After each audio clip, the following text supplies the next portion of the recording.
Já está no ar, eu vou ligar isso aqui. Vou falar muito, tá?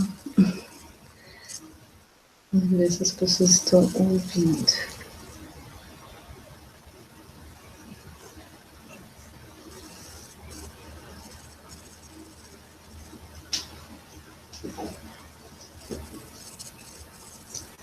Alô, boa noite. Vocês estão me ouvindo? Vamos conversar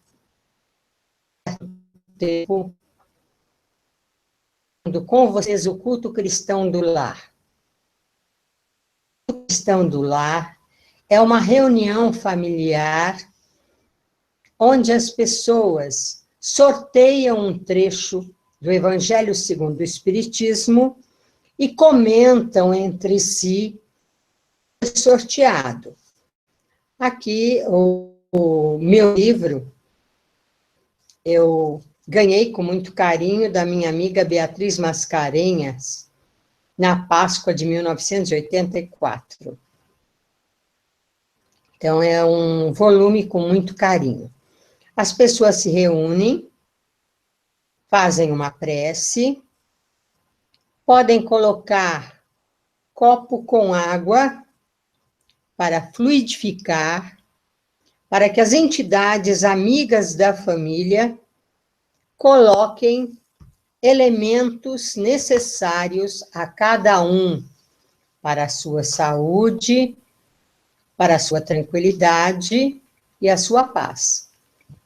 Mas não são apenas os membros encarnados de uma família que participam do culto cristão do lar.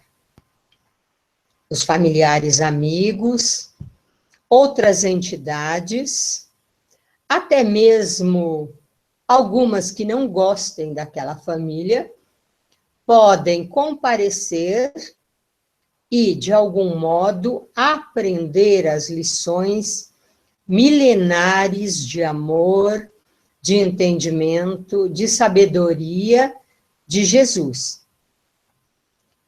Então, isto é que nós vamos fazer aqui hoje. Eu não vou hoje ler ou desenvolver, assim, um comentário sobre o que vocês enviarem, mas depois vou ler, vou responder os seus comentários, as suas sugestões, para que nós possamos participar juntos desta live. Então, podemos fazer também, se vocês sugerirem, outra live em outro dia, ou debates, ou desenvolver temas que vocês possam vir a achar interessante ou sugerir. Nesse momento, nós estamos no Face e no YouTube, e vocês podem compartilhar, comentar. E todo domingo eu vou retomar com o culto nesse mesmo horário. Qualquer pessoa pode participar, independente da sua religião. Então, se vocês querem receber as notificações do que nós estamos fazendo, vocês podem entrar em 2 lugares. No YouTube, vocês entram no meu perfil, se inscrevem e clicam no sininho para receber as notificações. No Facebook, vocês vão no meu perfil, clicam em seguir e depois em ver primeiro. É óbvio que eu não tenho essa tecnologia, sem ajuda eu não estaria conseguindo fazer nada.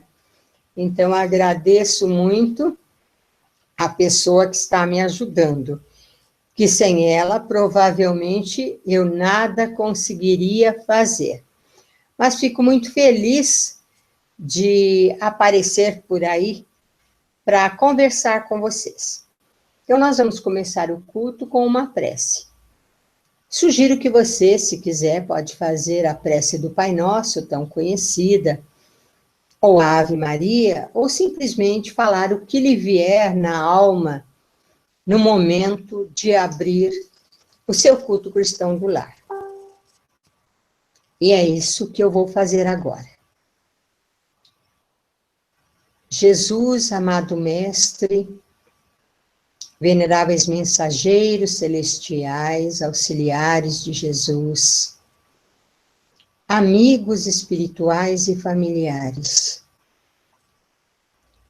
agradecemos a presença de vocês na proposição de estudarmos o Evangelho, a fim de aprendermos e melhorarmos as nossas almas milenares e encontrarmos a solução para todos os problemas que possamos vir a enfrentar no nosso dia a dia. Principalmente nesta época de tantos desencontros, desentendimentos e violências. Que o nosso culto possa aclarar os nossos espíritos e também iluminar a todos aqueles que participam dele direta ou indiretamente. Muito obrigado, Senhor, se conosco. Depois, no culto, é hábito sortear-se um trecho do Evangelho, que é o que nós iremos fazer neste momento. Vamos ver o que ele nos reservou aqui. O tema do capítulo 7, o orgulho e a humildade. Que a paz do Senhor seja convosco. Meus caros amigos, é uma mensagem a respeito de um trecho do Evangelho que fala sobre o argueiro no olho do irmão e você com uma trave no seu olho.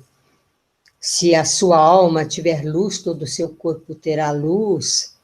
Se a sua alma for trevas, se os seus olhos forem trevas, tudo que você vê será inundado pelas trevas. Então, o comentário, saiu na parte do comentário das instruções dos Espíritos, que diz o seguinte: venho até vós para vos encorajar a seguir o bom caminho. Aos pobres espíritos que antigamente habitavam a terra, Deus dá a missão de vir vos esclarecer. Bendito seja pela graça que nos concede em poder ajudar o vosso adiantamento. Que o Espírito Santo me ilumine e me ajude a tornar a minha palavra compreensível e que me conceda pô-la ao alcance de todos. Todos vós encarnados que estáis em dificuldade e procurais a luz, que a vontade de Deus me ajude para fazê-la brilhar aos vossos olhos. A humildade é uma virtude bem esquecida entre vós. Os grandes exemplos que foram dados são bem pouco seguidos, e todavia, sem a humildade, podeis ser caridosos para com o vosso próximo? Oh, não, porque esse sentimento nivela os homens. Diz-lhe que são irmãos, que devem se entreajudarem e os conduz ao bem. Sem a humildade, vos adornais de virtudes que não tendes, como se trouxesseis um vestuário para esconder as deformidades do vosso corpo.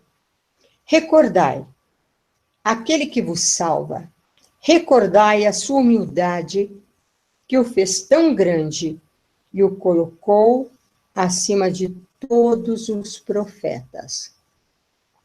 O orgulho é o terrível adversário da humildade. Se o Cristo prometia o reino dos céus aos mais pobres, foi porque os grandes da terra imaginam que os títulos e as riquezas são recompensas dadas ao seu mérito, e que a sua essência é mais pura do que a do pobre. Eles creem que lhes são devidas, e por isso, quando Deus lhes retira, acusam-no de injustiça. Ó irrisão e cegueira, Deus vos distingue pelos corpos? O envoltório do pobre não é o mesmo que o do rico? O Criador fez duas espécies de homens? Tudo que Deus fez é grande e sábio. Não lhes atribuais jamais as ideias que nascem dos vossos cérebros orgulhosos. Ó rico, enquanto dormes sob teus tetos dourados, ao abrigo do frio, não sabes que milhares de teus irmãos iguais a ti estão estirados sobre a palha? O infeliz que sofre de fome não é teu igual? A essas palavras teu orgulho se revolta, bem eu sei.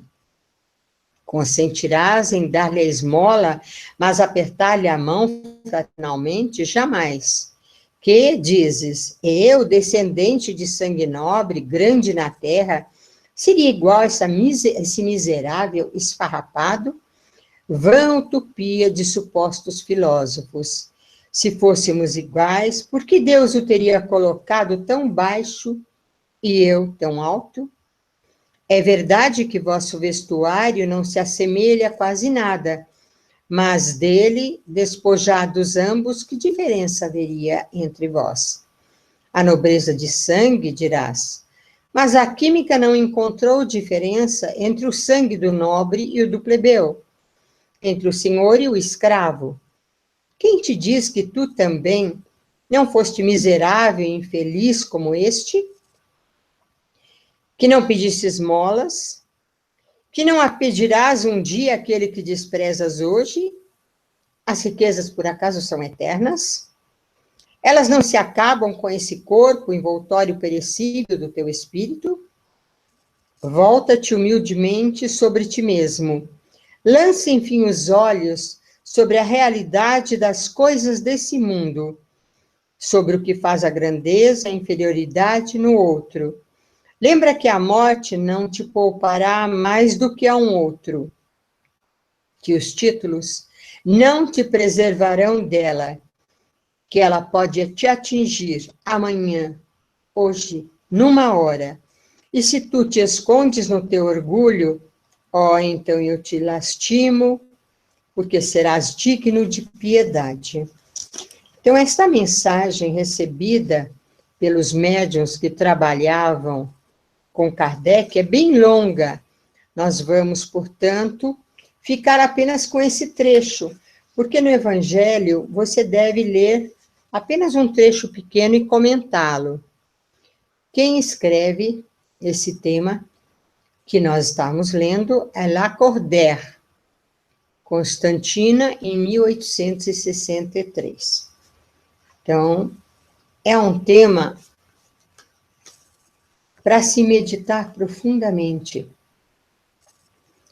porque a criatura humana, ela esquece da exiguidade da vida, da sua temporalidade terrena.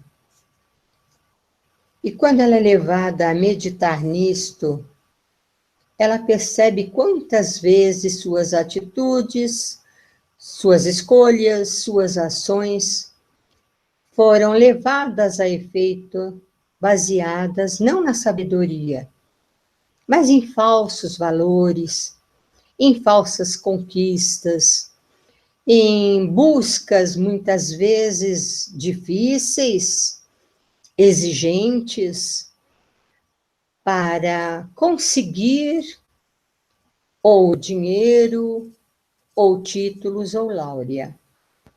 Atualmente, segundo os ensinos de Kardec, nós estamos passando da aristocracia do capital, ou seja, aristocracia materialista, cujo único valor era o dinheiro, para a aristocracia do intelecto, onde o conhecimento, a tecnologia tem primazia, e nem isto deixa de ser verdade, pelas grandes conquistas e mudanças alcançadas nestas últimas décadas, depois do rádio, da aviação, da Primeira e Segunda Guerra, o telefone, a televisão, a possibilidade da mídia,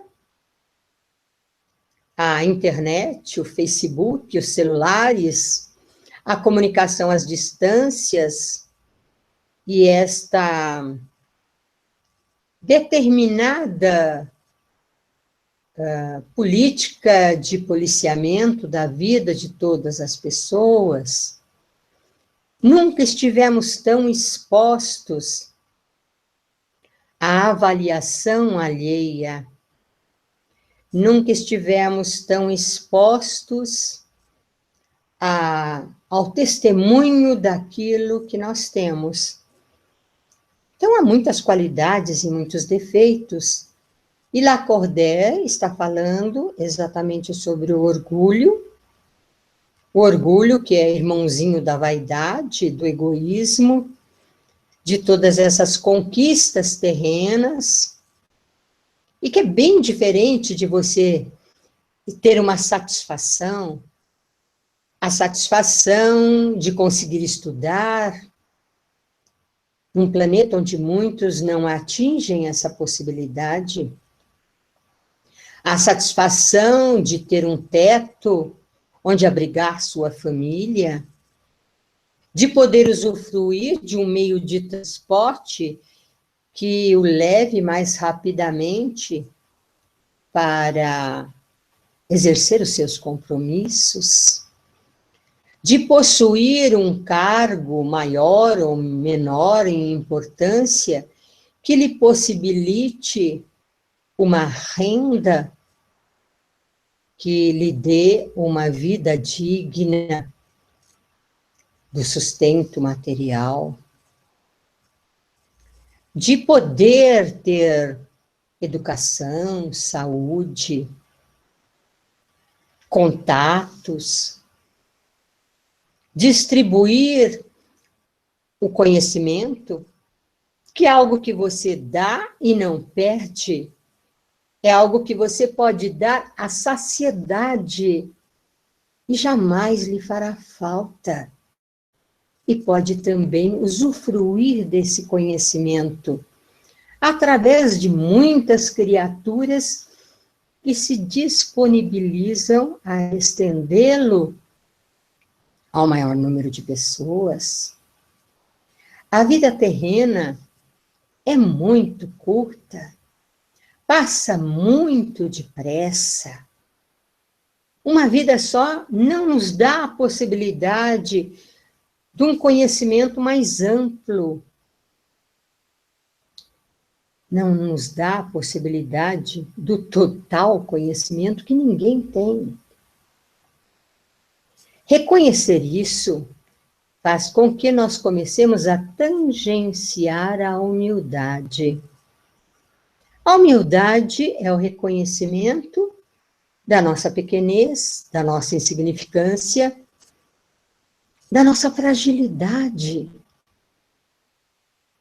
E de que tudo, como dizem os budistas, é impermanente no nosso caminho.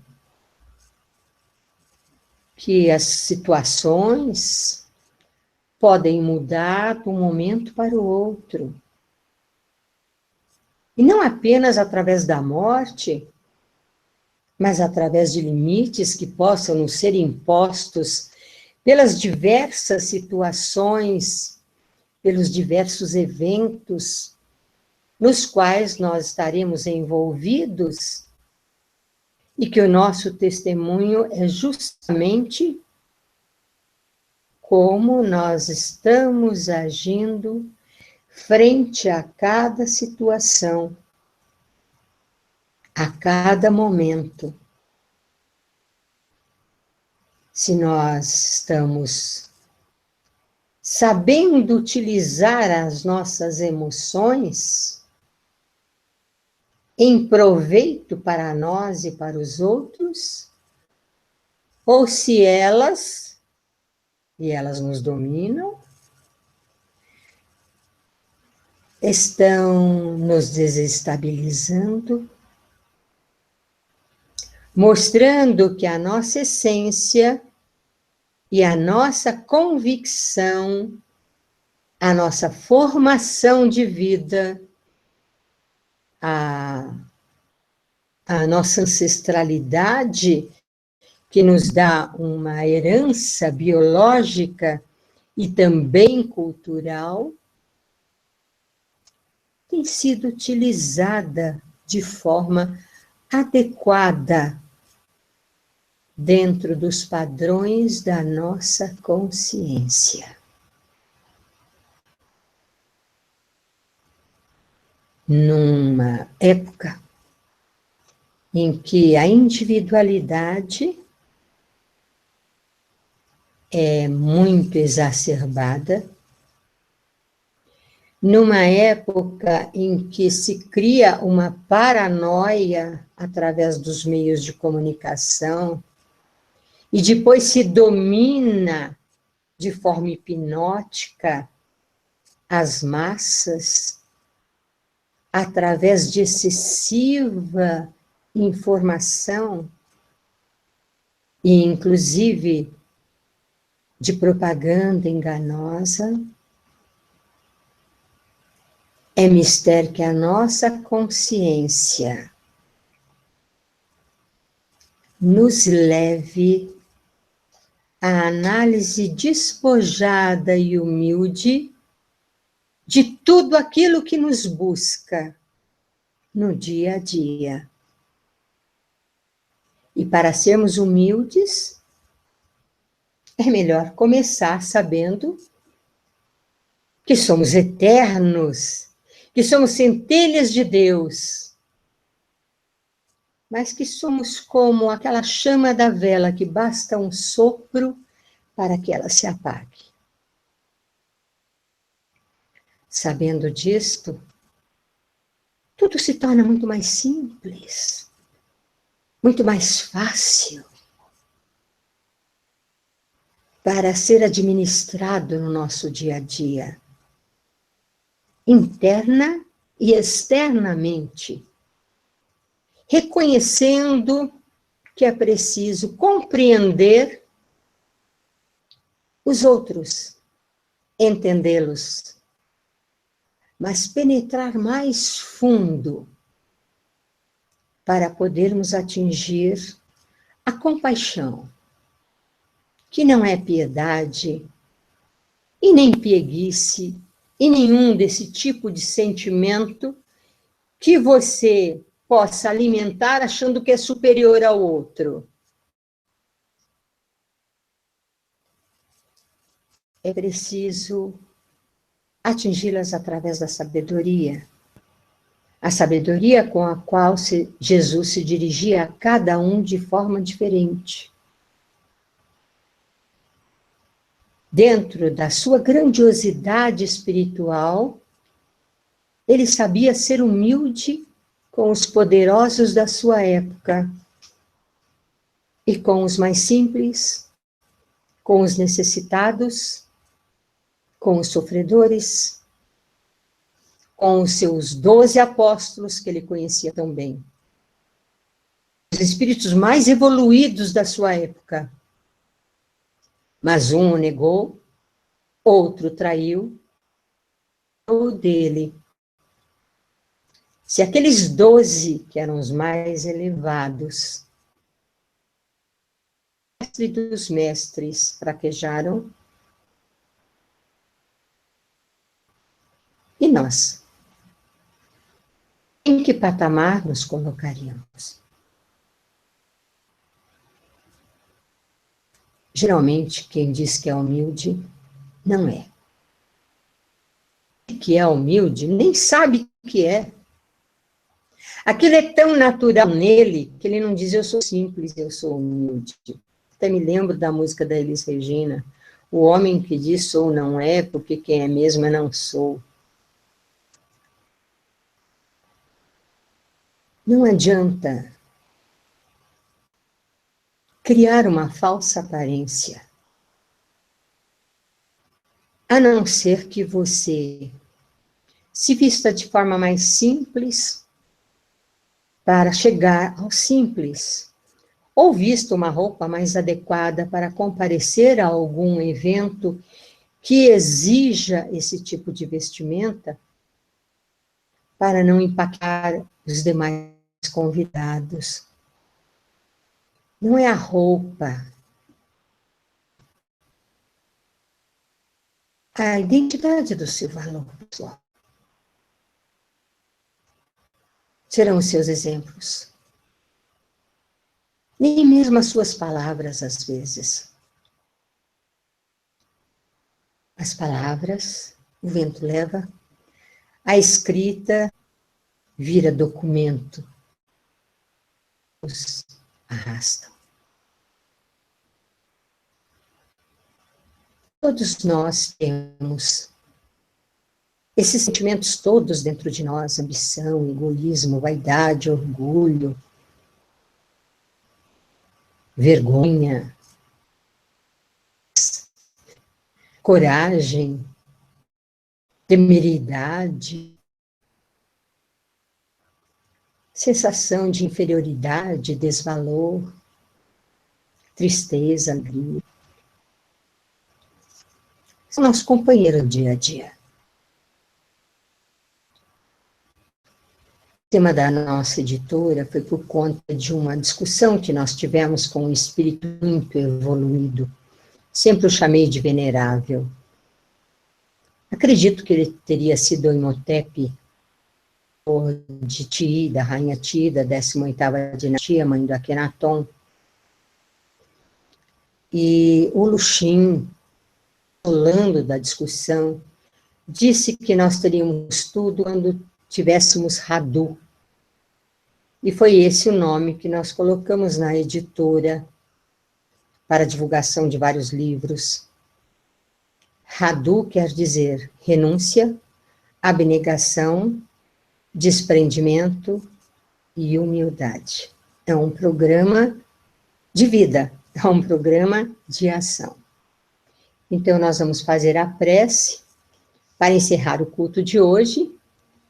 Espero que vocês tenham gostado, que meditem no tema e que possamos conversar através desta live, que custou tanto esforço às pessoas, porque vocês têm diante de vocês uma caipira da época das carroças no século XXI,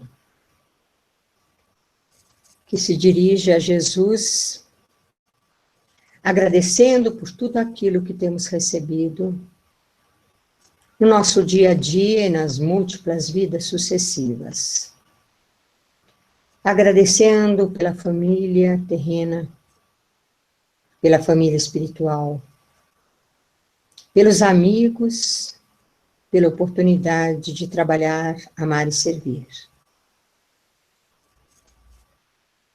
Agradecendo e pedindo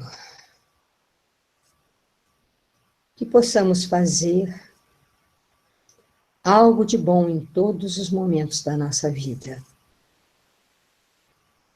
recebendo a luz que vem do infinito e mergulhando no infinito que é a vida.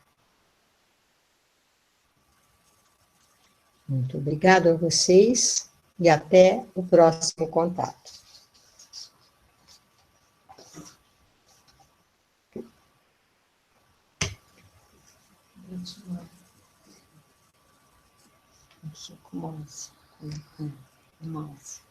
Ai, ai. Aqui.